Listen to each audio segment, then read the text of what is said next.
Bon alors, aujourd'hui je vous fais voir comment nettoyer un démarreur. Donc il faut démonter le lanceur.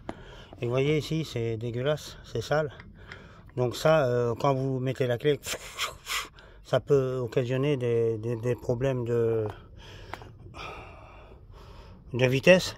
Vu que c'est dégueulasse, ça colle, c'est voilà. Celui-là à mon avis il est d'origine, il est indiqué BMW. Alors surtout quand vous démontez le... je sais plus, c'est un autre nom que le lanceur, mais voilà, faire attention de ne pas casser en bas ou de ne pas casser là, parce que c'est hyper fragile. Il se met dans ce sens là, hop, donc la petite cosse en bas là vient ici, hop, la petite cosse en bas vient là, voilà. Ici, faire attention, je rappelle parce que je voyais pas si je filmais bien, là, ça c'est le petit fil qui est en bas, et celui-là c'est en haut. Celui-là c'est celui où il y a le... Celui-là c'est celui où il y a le tout petit fil. Donc c'est une clé de 10. Là, ben, il n'y avait rien dessus, donc on remet rien. Alors, faut bien regarder dedans, là, si ça colle, enlever le ressort. Vous voyez, c'est sale, ici. C'est sale, donc nettoyer avec du truc à fin. Là, c'est du Wurtz, ça. Wurtz ou un autre, hein. Celui de chez Action est super efficace. Voilà, hop, ici, pareil. Laisser travailler un peu, bien nettoyer, voilà. Faut enlever éventuellement le soupçon, parce que là on a un soupçon de rouille. Donc prendre un tout petit papier de verre, essayer de le remettre d'aplomb, et après je vais ouvrir là. Donc je vais faire pause sur la vidéo pour vous faire voir.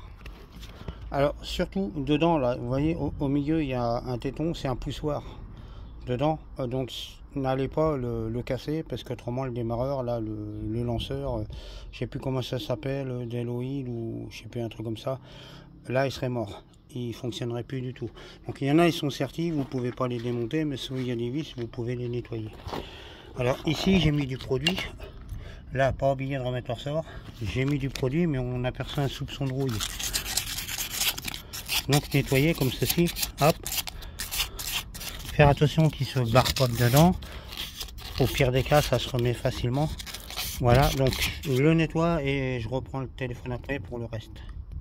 Donc là, me revoilà sur le démarreur. Donc les charbons sont fatigués, hein. Ça peut encore en faire un peu. Donc la petite astuce, une toute petite rondelle sous la lamelle ici, pour pousser encore un peu le temps d'accommoder un. Donc là, c'était vraiment dégueulasse, donc je l'ai nettoyé. Ça se présente comme ici. Vis Torx, donc j'ai eu du mal à la tirer parce qu'à un moment donné, je sais pas, ils ont dû sûrement la coller, le filetage est resté embouqué, donc obligé de la percer. Astuce pour la dévisser, parce que la Torx arrive à un moment donné, elle faisait plus son boulot.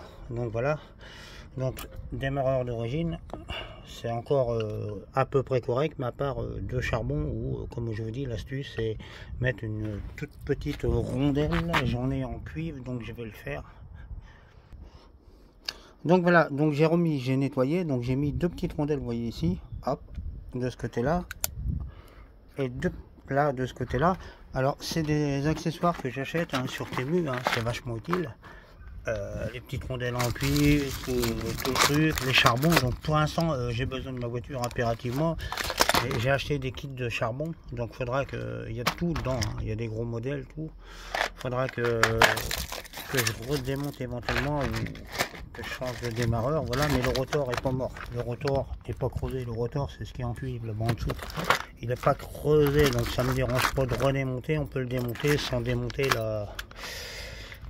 la pipe d'admission, donc normalement sur le côté ça passe, voilà. Donc une fois que les deux petites rondelles sont mises, avec une petite pince, vous venez lécher le bord à côté du charbon qui est là, où il y a mon doigt là, et vous appuyez un petit peu sur la pince pour obliger le câble qui est juste derrière là à s'écraser un peu, pour que le charbon puisse descendre, voilà, gentiment ici sur le rotor. Voilà, donc après il va se stabiliser quand vous allez le revisser, et ça va refonctionner. J'ai l'habitude de faire ça, donc il n'y a pas de problème.